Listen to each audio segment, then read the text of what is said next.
Environment is but our looking glass. We think in secret and it comes to pass. Environment is but our looking glass. That's a quote from William James. Now, I left you off last time with a video on how to stay in charge no matter the circumstances. I introduced to you the concept of higher faculties, that which separates us from the animal kingdom. Now, today we're stepping into lesson 6 of Thinking into Results, which is the program that I coach and consult with clients all over the world. I'm a Bob Proctor consultant and mental conditioning expert, which means that I use science and psychology to help people accomplish and achieve their most elusive business and professional goals. And in order to do that, we must understand that our self-image is controlling and regulating everything that we get in our lives. When William James wrote that, what he was referring to is that we have two images. We have two images. We have the image of the outside world sees. This is how we walk. This is how we talk.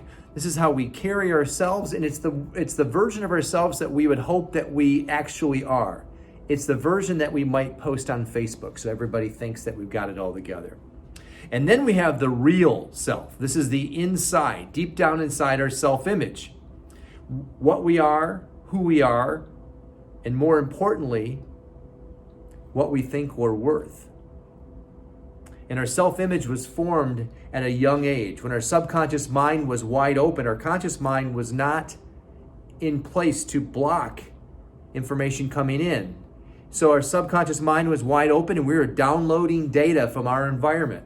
All around us, the words that were being used, that were projected, the vibrations being picked up from well-meaning parents and grandparents and school teachers and the news and the radio, we were downloading that data for the first 7 or 8 years of our lives, and we developed our sense of who we are. Some people were fortunate to have had elevating information pumped into them at this time, during these years, during these formative years. And you can imagine how they've turned out. While others, and most people, again, not because it was intentional, it's just that there wasn't a blueprint to do so. People are doing the best that they can, but the information coming our way began to program our minds and our self-image, what our self-worth is, the way that we view ourselves, what we really believe about ourselves. Maxwell Maltz wrote a book with the title Psycho-Cybernetics back in the 50s. Maltz was a plastic surgeon. What he found was that he would remove someone's face and replace it with a new one, or give someone a new nose, and have drastic changes in their face. And sometimes this person would change their image. Their self-image would improve by virtue of the new face. But what was interesting to Maltz, not just interesting, but fascinating, and it became a study of his to find out why this is the case, that half the time, those patients, their image never changed at all, even though their faces were drastically changed. In others, it was a big improvement in their image. He found out that the reason is that the self-image is so deeply rooted in the subconscious that in order to change how one expresses themselves, we have to get down to the image. There's another study on this. His name is Lecky. He was a school teacher back before Maltz began to uncover this. And what Maltz said was, this is the greatest discovery of our time, was that the self-image controls everything. But James Lecky was a school teacher, and he found that when the students were punished or told that they were a substandard student, that they weren't very smart, their grades and their report cards were reflecting that. Their grades were in alignment with that. And they believed, because deep down they believed that that's who they were. And what he found out was that by simply helping them with their image and removing the old image and putting into place a new image, that they actually were able to improve their grades. Now, along these lines, this is what most people do, is they say your grades are poor. The parent or the teacher says, we must study more. So studying more, and the grades will begin to improve for a little bit. But as long as that image wasn't changed, the grades will drop back down again. Because our results are always a reflection of what's going on internally. I shared in another video, the student, I think it was just the last video I did, the student was a substandard student and he was getting poor grades, but he went to take his SATs and he scored through the roof. And his mom asked him, did you cheat on that test? And he said, no, I tried, but because the way the seating was set up, I couldn't actually cheat. And so, but he scored so high that it was in that realm of the upper tier. We're talking the top 5%.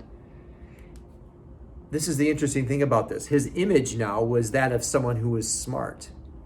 Whereas before he was a substandard student, his report card reflected that. And he actually showed up in school that way, missing class, yucking it up in class, not showing up, not doing homework. But suddenly we have a report card in the form of an SAT that suggests something otherwise. So what happened was he began to act in accordance with the new belief system, because the SAT score was a new belief system that was handed to him.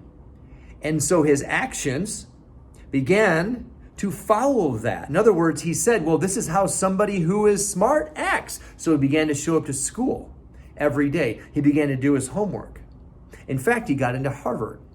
In fact, he got a corporate level position. He even became very, very, very successful. Well, many years after the SAT test, they actually sent him a letter and let him know that he was actually given the wrong score. It was actually incorrect, that the score did not belong to him. He fell down way below, more than half of what he had scored. And so there it is. One more study into the self-image, and the pages go on and on forever if we want to look into this. The self-image is the controller. It's the mechanism that controls and regulates everything. If you remember one thing from this lesson today, remember one word, it's consistency. I've even circled it here. Why is that? Because we are always going to be consistent. We will always remain consistent with the image we hold of ourselves. Consistency. We'll always remain consistent with the image we hold of ourselves, because our self-image is like a thermostat on the wall. When the temperature goes up, the thermostat shuts off. It shuts the furnace off. When someone opens a door in the middle of the wintertime, the thermostat picks up the deviation between the set temperature and the new temperature and regulates that temperature back down to where it goes.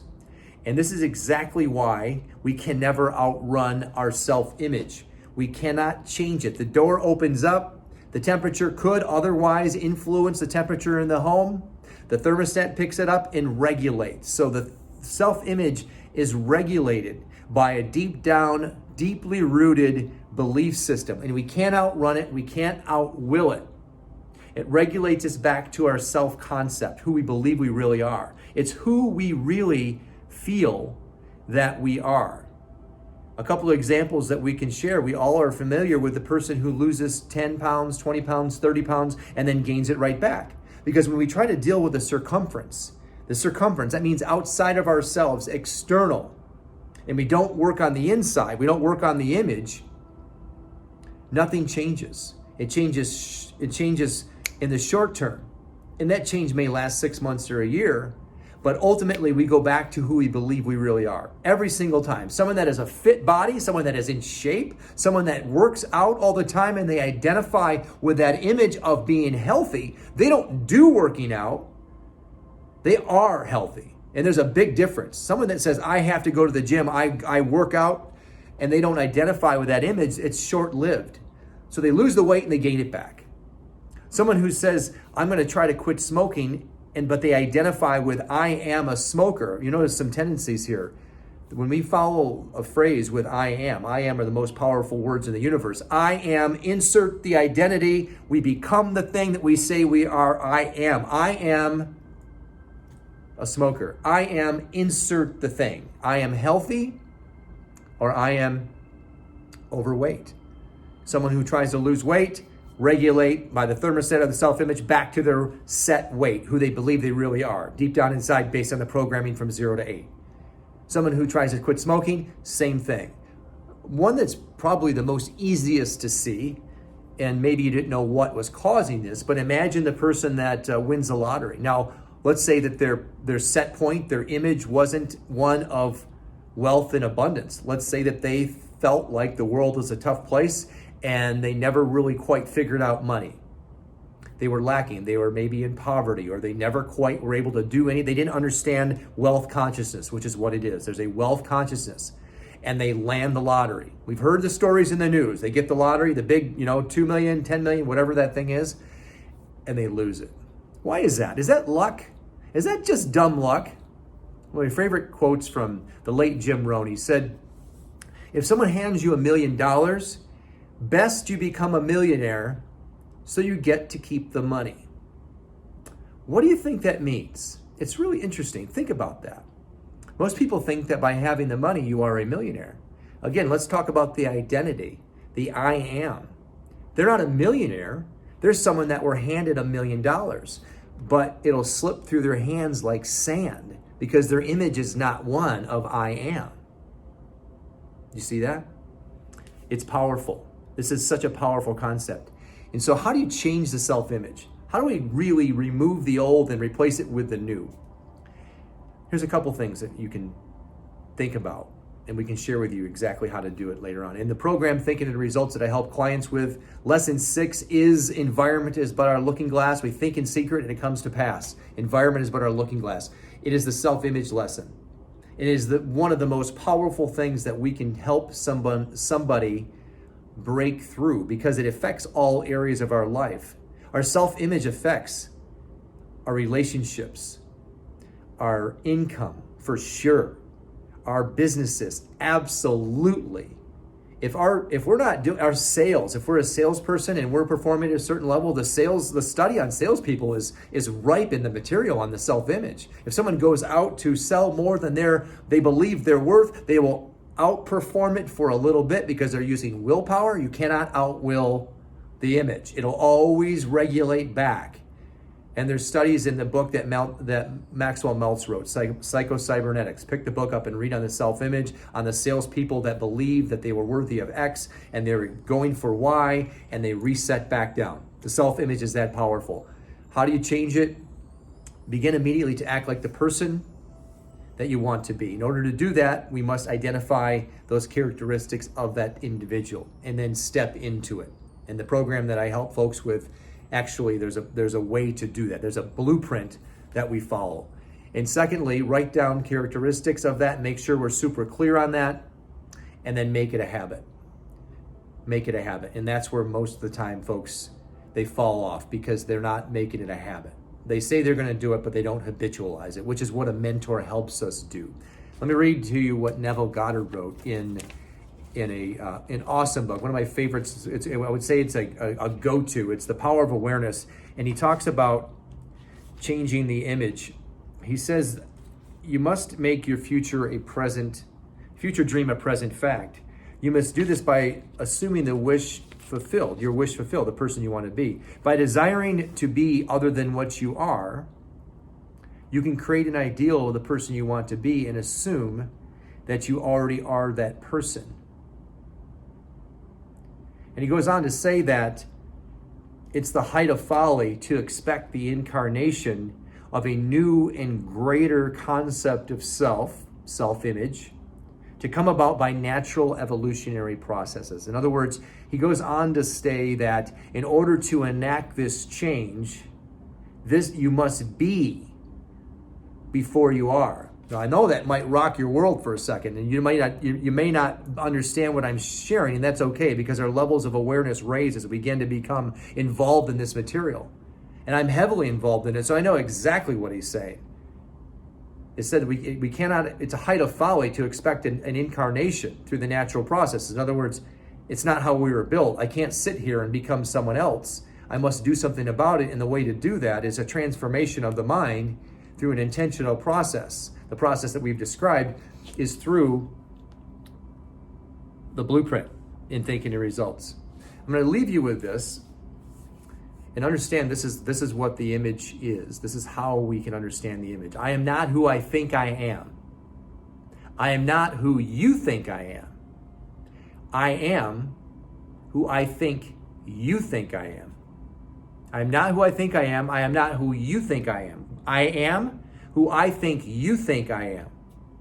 The self-image, it is powerful. It is a powerful regulator and a controller of everything we get in our lives, from the cars we drive, to the income we have, to the money we have or we don't have, the vacations we go on or don't go on, the homes we live in, the lives we live, the relationships we have, because the outside world is reflecting back to us. As James said in the very beginning, as I shared with you, environment is but our looking glass. What happens to us is a reflection back of our self-image. A powerful, powerful concept. Once we understand this and apply what we've learned and change that image, we can literally have whatever we want. And so if your results are not in alignment with what you really want, when you lay your head down on your pillow at night and you're being honest, not what you project out as far as what you want, because we know that sometimes there's a difference there, understand it as a self-image at play. So if you found this video to be helpful as far as an initial understanding and you want to go deeper with the self-image, a couple of things. So if you like this video, please like it and then share it. Share it with someone else that you think might need this, because frankly, everybody needs it. I'm constantly evolving my self-image, because once you start to set bigger and bigger goals, consider this, that who I was a year ago isn't the version that I need to be now in order to accomplish what I'm going for. And as I raise those goals, I have to step into that. As Goddard said, it's a height of folly to expect the incarnation of a new and better self without first being that person. You see? So I'm constantly reinventing myself because my goals are getting bigger and bigger. And so we all, if we really want to change what we're getting in our lives, the results, we have to change our self-image. So the program that I have helps people with that. But if you like this video, like it, share it with somebody that you think might need this. And please subscribe to my YouTube channel so that more and more people get a chance to see this material, and then you can get an alert whenever I put out something new on this. And if you want to go deeper with this, schedule a breakthrough call with me, and I'll help you change your self-image so that you can be, do, and have more. And remember, you're only one thought away. You're only one new thought away from stepping into that version of yourself, from being that unstoppable version that you know deep down that you are. You just haven't unlocked it. You're only one thought away, one new thought that will change your image so that you can have the divine design of your life in perfect self-expression, in wealth, health, love, and perfect self-expression. I look forward to seeing you next time.